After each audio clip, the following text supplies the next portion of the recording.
Champ Sound, feels good to be back. Over my shoulder here there is A God Somewhere by Andrew Wartts and the Gospel Storytellers, 1980 on Champ Records. Andrew Wartts, born in St. Louis, moved to Illinois, grew up in the church, a minister, actually grew up with Donny Hathaway as a bit of trivia. The Gospel Storytellers group that he's got in here are a bunch of session musicians. It wasn't actually a band that toured around, more of a studio session setup. They've released another record more recently, maybe 2 or 3 years ago. I haven't actually got it or heard it, it's only had a CD issue.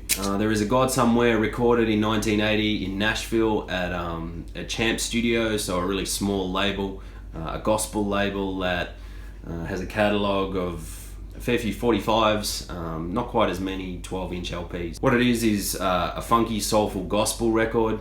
I guess by the early 80s, the gospel sound was certainly heading down the boogie direction, whereas this sounds like it was from 10 years prior. You know, you're thinking the early 70s, it's very acoustic and soulful and slow, and sometimes you would even say sloppy. The musicianship, the drumming, the bass playing, it can sound like maybe that was a bum take.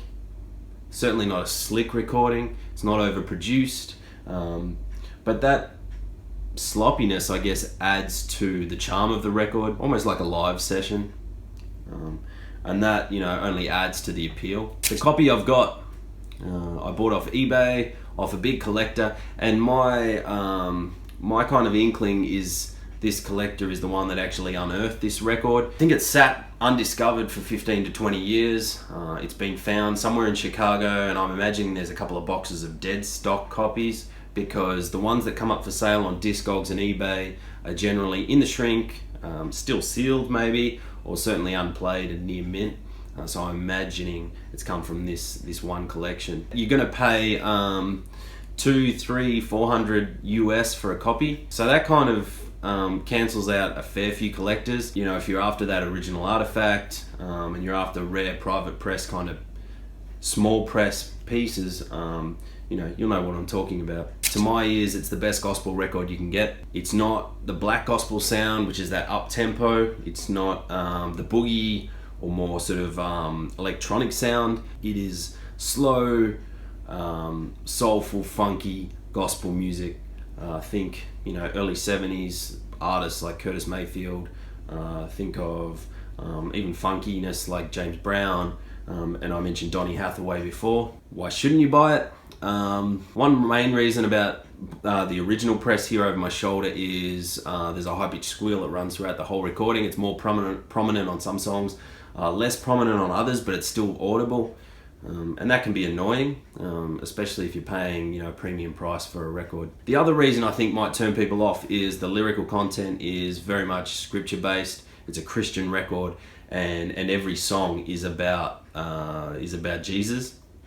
If you're against anything that's really overtly Christian or spiritual, then that might turn you off. If you can overlook that, what you get is, like I said before, the best sounding soulful gospel record front to back. Next to it is the reissue, which came out a couple of years ago. Originally it was meant to be released on Now Again, which is Egon's Stone's Throw imprint, the reissue label.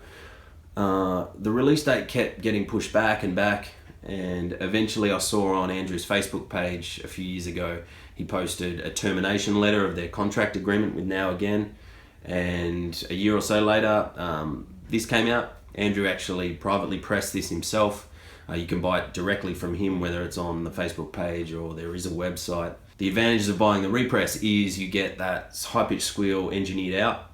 The price tag, it's going to set you back $30 instead of $300. If you're a collector of rare pieces, you'll still want that original artifact. If you just want the music, and in fact a better sounding record because of that squeal being engineered out, then you'll go for the reissue. I guess when I finally got the reissue as it had come, I was kind of disappointed in the design of the overall package.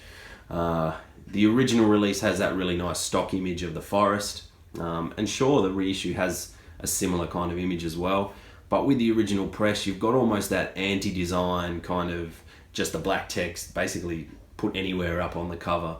Whereas the reissue kind of feels a little bit, just doesn't kind of visually appeal to me as much as that original press. That's it. Andrew Wartts and the Gospel Storytellers. There is a God Somewhere.